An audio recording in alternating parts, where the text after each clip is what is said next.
Joe, it's crazy. It's the fourth time these teams have met in the playoffs since 2020, and the Chiefs are 3-0 against them. And it's the third time they played in the AFC Championship game. These two teams. Joe, you played in one of them.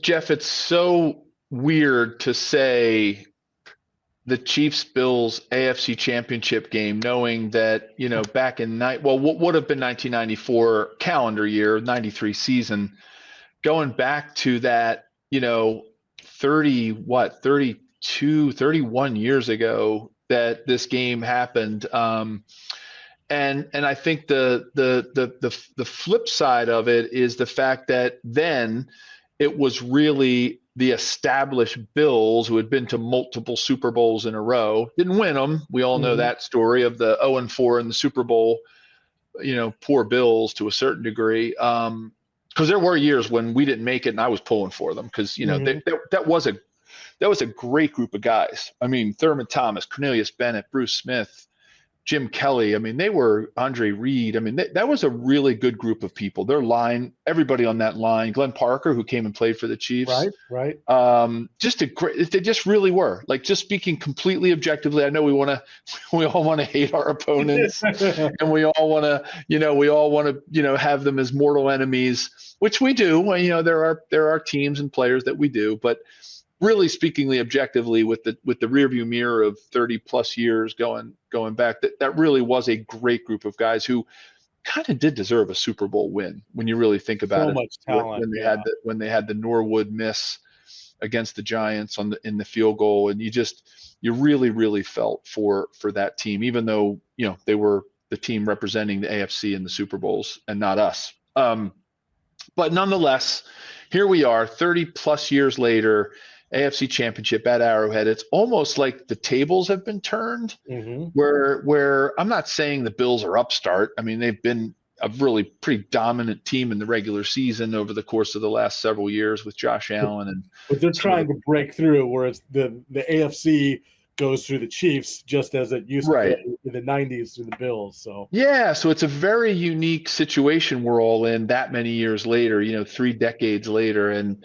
it does tell a little of that story, not to say that Josh Allen came to the Bills from another team like Joe Montana did, but they're trying to break through, they're trying to put their name on the map, and sort of deliver on some of the regular season success that they've had, which, for all intents and purposes, it has sort of been a disappointment for them, right? To have reached, the Super Bowl pinnacle and do all those things that the Chiefs have been able to do, even though they've had the upper hand in the regular season. So here we are again, living out that story with the Bills, having beaten the Chiefs in the regular season. And here we are in the playoffs at Arrowhead, of course. And, it's going to be a great game. I mean, it's going to be a great game. I mean, the Ravens and Bills did exactly what I was hoping is kind of, and I'm going to use this term loosely, beat each other up a little bit.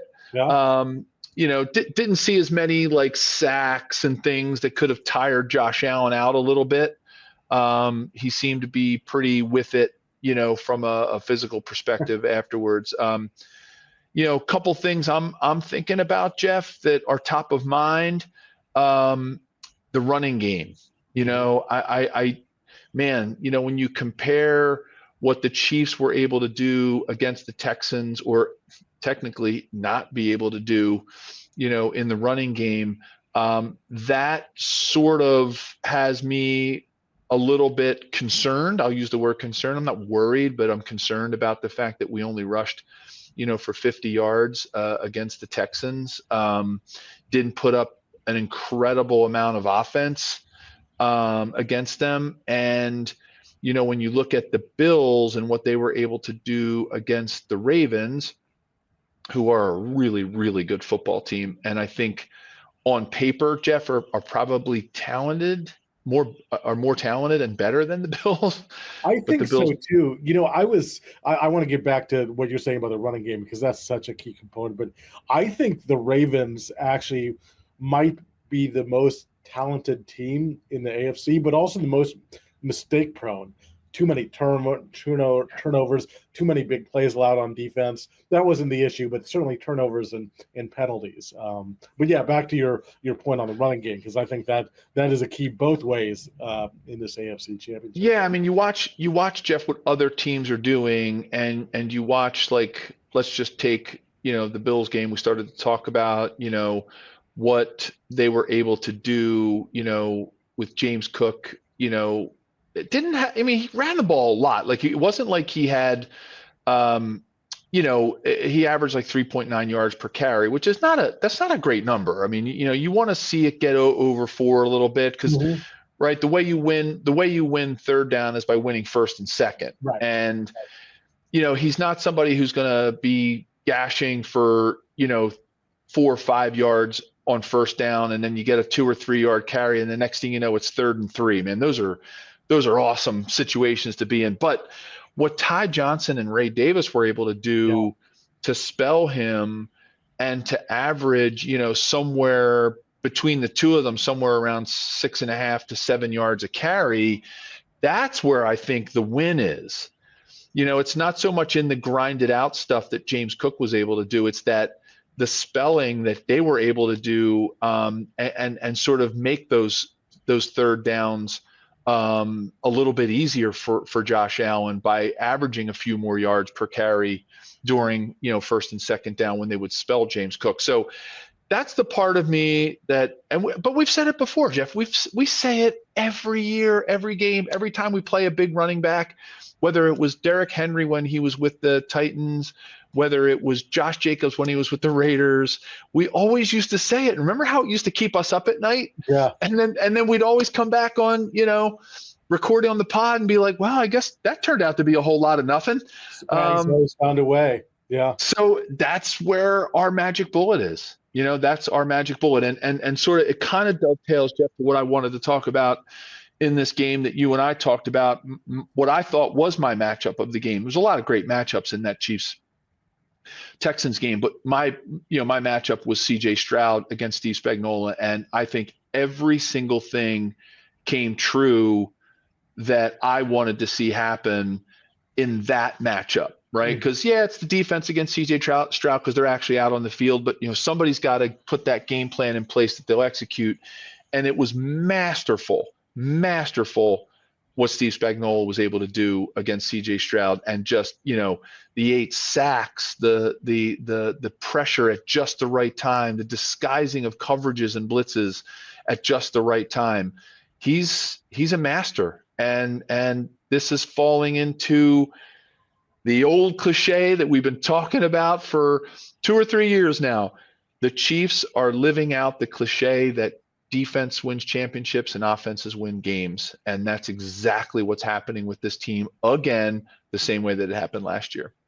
Yeah, pass rush was such a key to that game. You mentioned the 8 sacks. Then they had 6 additional quarterback hits. So defense won the game. The other unit I want to talk about, which I think might have been the biggest key, you know what I'm going to talk about? Special teams.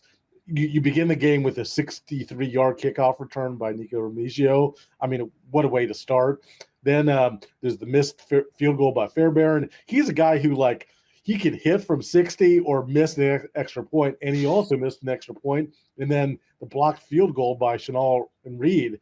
I thought that was kind of the game right there. The Texans greatly outgained the Chiefs, but because of the special teams and also the pass rush you mentioned, the Chiefs were able to come out on top, and that's part of what makes this team so special is they find different ways to win. It's not – I think we look at it – I'm still shocked the Lions I'm still shocked the Lions were defeated by the Commanders, but the Lions, with how decimated their defense is, only had one way to win, and that's to outscore you. The Chiefs can win multiple ways. They can win by special teams. They can win by their defense. And Patrick Mahomes, Joe, he's 16-3 in the postseason. Just incredible. That's an incredible number if you were looking over a regular season and a half but 16-3 in the postseason when you're playing the best teams, just amazing. Yeah, it's just it's it's uncanny, it's crazy, it's all those things rolled up into one, and what he's been able to do. And he continues to make plays, and he does things with the football that other quarterbacks don't do. He's smart. I got to be honest, Jeff, the thing that was the most fun for me watching that game, besides the win itself, was and the defense, of course, what they were able to do getting after CJ Stroud. Seeing the resurgence of Travis Kelce, like that, Yep. to me, it just, I don't know. It's heartwarming. It's due. I'm trying to think. It's deserved. It's earned. Like, just seeing him out there playing like he's 24 years old again. And granted, I'll be the first to say, here I am being critical. Like, and everybody even said it. They're like, man, he doesn't have the breakaway speed he had. Let's go 5 years back, because you saw that a little bit, right, with some of Mhm. the big catches. But the guy just, he's so wily, and he and Patrick have such a connection. It's that, to me, was the most fun that I had watching the game, and what put a smile on my face during those 3.5 hours was watching Travis Kelce.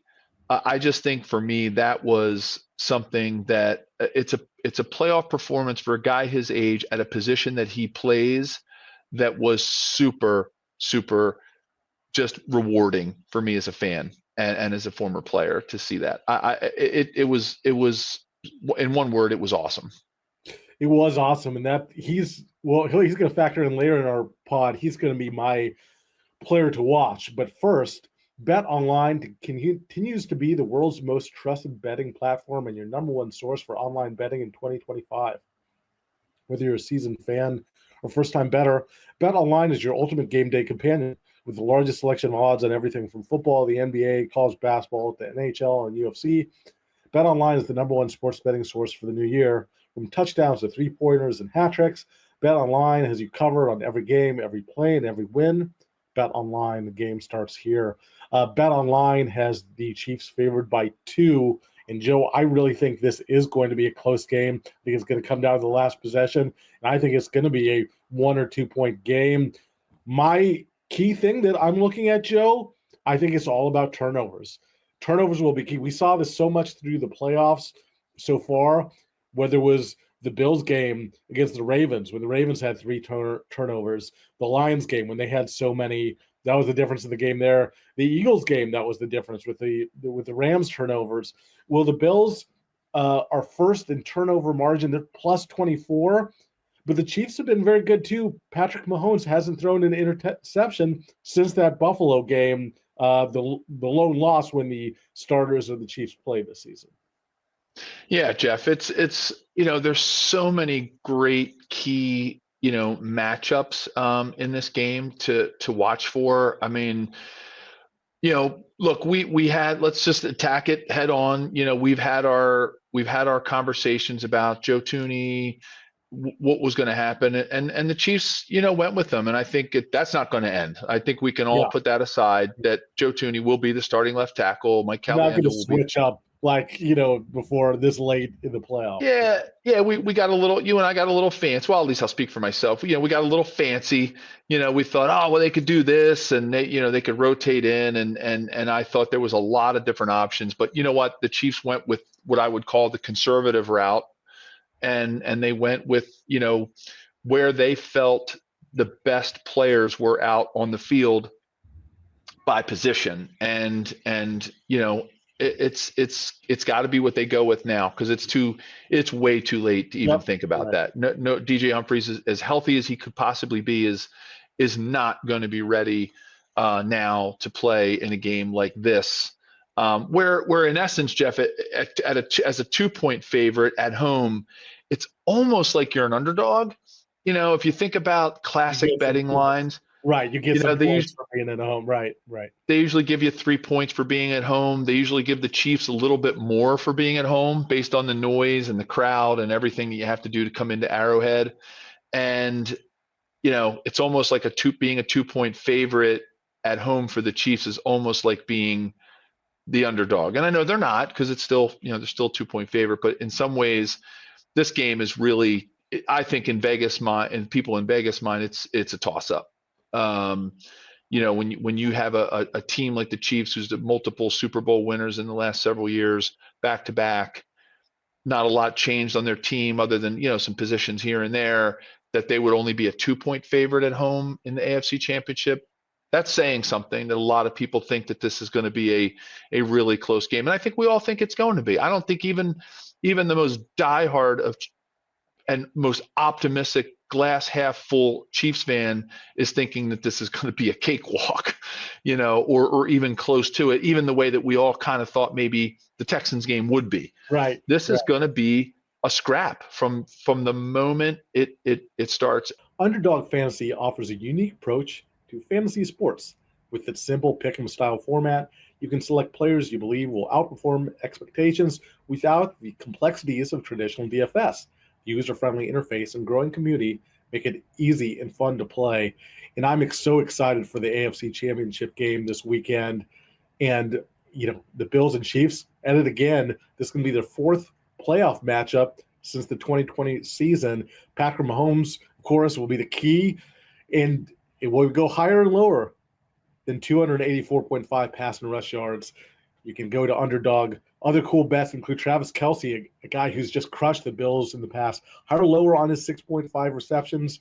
Xavier Worthy, the rookie receiver who the Chiefs actually got in a draft day trade with the Bills, will he have higher or lower than 48.5 receiving yards? And I love that you brought up special teams, Jeff, because that's going to be a factor. Oh. And I couldn't agree with you more that turnovers are going to be a factor, especially when you watch what the Bills did to the Ravens and dismantled them with turnovers. And forget about the Andrews drop at the end. That happens. It was really, that did not lose the Ravens the game. Where they lost the game was turning the ball over. No doubt. And Lamar Jackson was the first one to admit it in his press conference. And I also think similar to I think even if Andrews catches the pass, the Bills have about a minute and a half to go. They have timeouts. They have Josh Allen. I think they actually score a field goal. Similarly, like when the Bills played the Chiefs last year in the playoffs, Tyler Bass here, special teams again might be a key this time, but Tyler Bass missed the game-tying field goal, and everyone's like, oh, the Bills losing on a field goal miss. I'm like, I don't know. There was time left. I think even if he hits that field goal, Mahomes drives him down and the Chiefs get a field goal and they win that game regardless. So special teams are key. And again, I think that's something to think about in that Ravens-Bills game. But Joe, I teased this before our ad break. My matchup to watch, my player to watch, I wrote about this on for Forbes with the story running Wednesday morning. Travis Kelce has just been a Bills killer. Joe, in their 3 playoff games, every time he's had at least 75 yards and at least 1 touchdown. He's so many big plays. Last year, he had 2 touchdowns, including the memorable one where he made the heart, to Taylor Swift after catching it. He, of course, had that classic game, one of the best games we've ever seen, the 42-36 overtime thriller, the 13-second game. He had the game-winning touchdown in overtime. So I think how Kelce does, he's going to need to have a big game, and I think he will. And the Bills secondary is a little beat up, but Taylor Rapp looks like he had a pretty serious injury. Taron Johnson did come back, but he was hurt. Key player, key defensive back. So that's my matchup to watch. Joe, what's your matchup to watch? Yeah, I think that's I just want to expound on your comments there, Jeff. I one of the stats that really, really, really blew my mind in that game was that Xavier Worthy was the only wide receiver to catch a pass. Yeah. Like that's nuts. Wow. Like that is, when you think about that in a divisional playoff game with somebody like Patrick Mahomes as your quarterback, they're going to throw the ball, right? And they're going to, he threw the ball 25 times, I think 25 attempts, and like 25 passes, and one wide receiver catches 5 of those, and he's the only wide receiver. That is crazy. And that's a testament to obviously the tight ends. with Noah Gray really stepping up, like as sort of who we're all kind of seeing as, at least for today, the heir apparent to Travis. Mm-hmm. They even almost look similar out there when they're on the field. I think people sometimes get the 83 and the 87 even confused sometimes Right. when they see them, because like you assume that it's Travis Kelce when you see somebody with the 80s number catching the ball down the field. So that was wild. So I can't agree with you more, based on just the fact of what happened against the Texans, that Travis is going to factor into this game tremendously. And I think in general, Jeff, I feel like, as much as I do respect Josh Allen as a quarterback, he's got a gun. I think the Chiefs actually have the better overall passing attack. When you look at the depth, even though they only threw one ball to wide receiver, Right. or no, I'm sorry, only one wide receiver caught a ball or 5 balls. Come on, they've got DeAndre Hopkins, Hollywood Brown, Worthy, who was the go-to receiver in that game. Juju Smith-Schuster has been with this team. He knows what's going on. He knows the deal. I mean, he's a solid possession receiver. I mean, I just feel like they just have an edge in that part of the game. It's not particularly my, it is a matchup of the game, but I think I would want to direct the Chiefs watchers and listeners and fans and the people that are going to be watching the game. I think the linebacking position is going to be something where, what happens at that second level? Like when you watch the offensive lines, let's start with the running game, and what the Chiefs defensive linebacking core is going to have to do is they're going to have to really win at that second level. When the Bills offensive line is double teaming and coming off of combo blocks up front with the defensive tackles and the defensive ends, what are those linebackers going to do to beat those blocks? I saw it in a couple of the other games. I saw it a lot in the Eagles game. If anybody watched that Eagles, watch that Eagles game.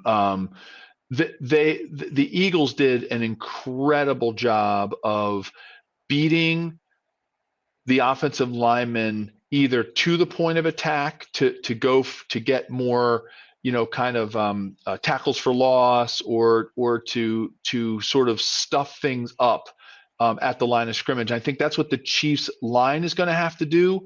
They're going to have to keep the offensive line off the linebackers, and the Chiefs linebackers are going to have to outplay, Terrell Bernard and Matt Milano, right? They're going to have to be better than they are, because, I think that's where a lot of this game is going to be won, because the Chiefs have to slow down that running game of the Bills, whether it's spying Josh Allen, keeping him from having big runs like he had, the first time that we played the Chiefs in the regular season, and to keep that Bills, running attack of Cook, Johnson, and Davis, who, share a lot of the load, to keep them from chipping away at that average. The Chiefs can't let up, 6 or 7 yard averages the way that the Ravens did with Ty Johnson and Ray Davis. So, long story long, that is my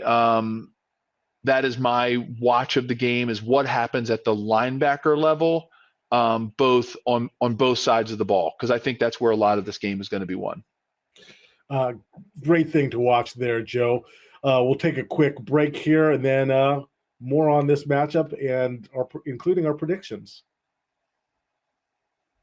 Joe, I think that's so smart that you keep talking about the running game and the linebackers.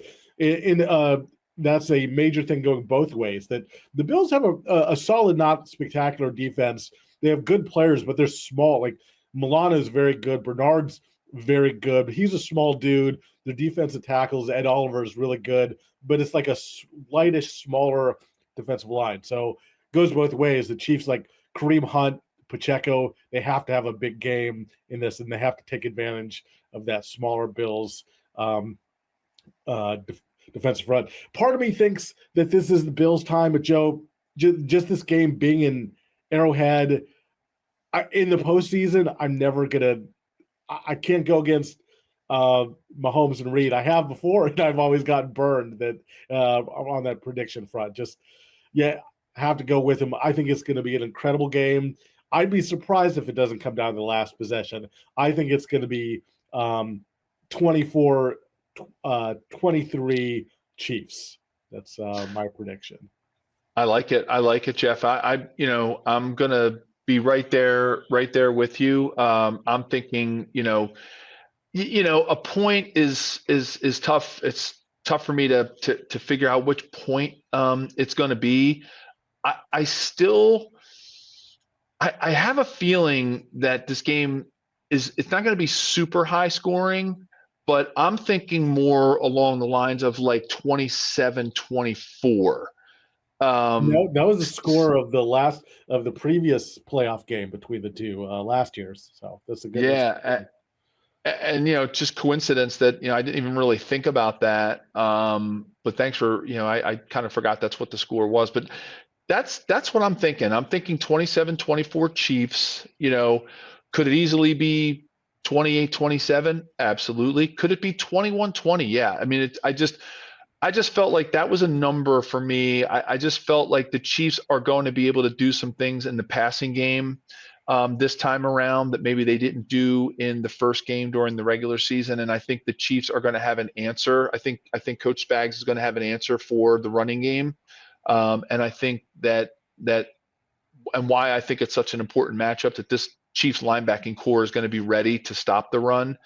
And then once they do that, I think the Chiefs will be able to handle the pass as well. So I don't see, whether they need to put a spy on Josh Allen is tough, because you don't want to lose somebody in coverage. But when you do spy the quarterback, you also do get a little bit of an extra runner or a little extra run protection on your defense. Right. So it could be a tactic that Coach Spags uses early, where he kind of tries to keep Josh Allen from getting those big runs, and at the same time help stop some of the running attack by bringing a safety up, and then going a little bit more man coverage, and seeing if this Chiefs defensive backfield can handle Josh Allen's arm, and maybe that's where they start. The Chiefs start this game by going heavy run attack on defense, trying to stop the run, and seeing if they can get maybe an extra man up in the box to keep them from getting any kind of momentum in the running game, and then force the Bills to have to start throwing the ball. I mean, I'd love to see some 3rd and 8s, 3rd and 9s, 2nd and 8, 2nd and 9, just that would be huge. That would be huge for me to see that. And I think that's what's going to, as Chiefs fans are watching this game, keep an eye on that. Keep an eye on, as the game progresses from the beginning all the way through the game, like, what are we doing to put the Bills into a situation where they've got to go to a little bit of a deeper part of the playbook, 3rd and 7, 3rd and 8, 3rd and 6 and above. Because if you get them into that 3rd and 3 range, I don't know, there's just, with the way Josh Allen can run the ball, I mean, they may pull out all the stops and do some true RPO. He might run 12 or 15 times. Like, Right. They're not worried about saving him for anything and worried about his wear and tear. Joe, another reason I like the Chiefs too is you look at that last game, the only regular season game the Chiefs starters at least lost.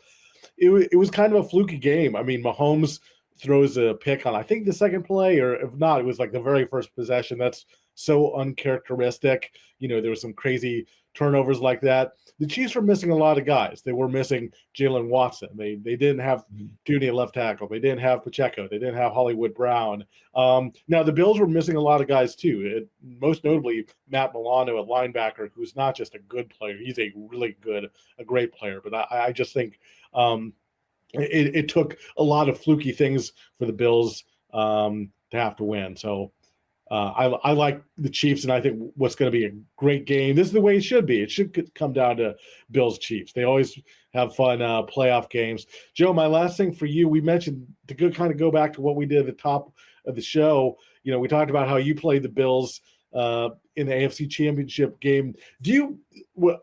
For a game like this, do you think you'll end up thinking about that, reflecting on it, or you're like, no, you're just like kind of watching the game at hand? I'm just curious how that works for a former Oh, player. yeah, you can't not, Jeff. I mean, you can't not think about these kind of rivalries, and especially one, that players got to play in. I mean, I know every Chief from that 93 team is going to be watching this game going, man, this was the game that we had in hand to get to the Super Bowl. We were on a magical run. I Mm-hmm. mean, you think back to beating the Steelers in overtime at home, beating the Oilers on the road in the House of Pain when we were like almost a double-digit underdog. Like, there's so many things that come flooding back when I think about going to Buffalo and playing in a game where we were one game away from the Super Bowl.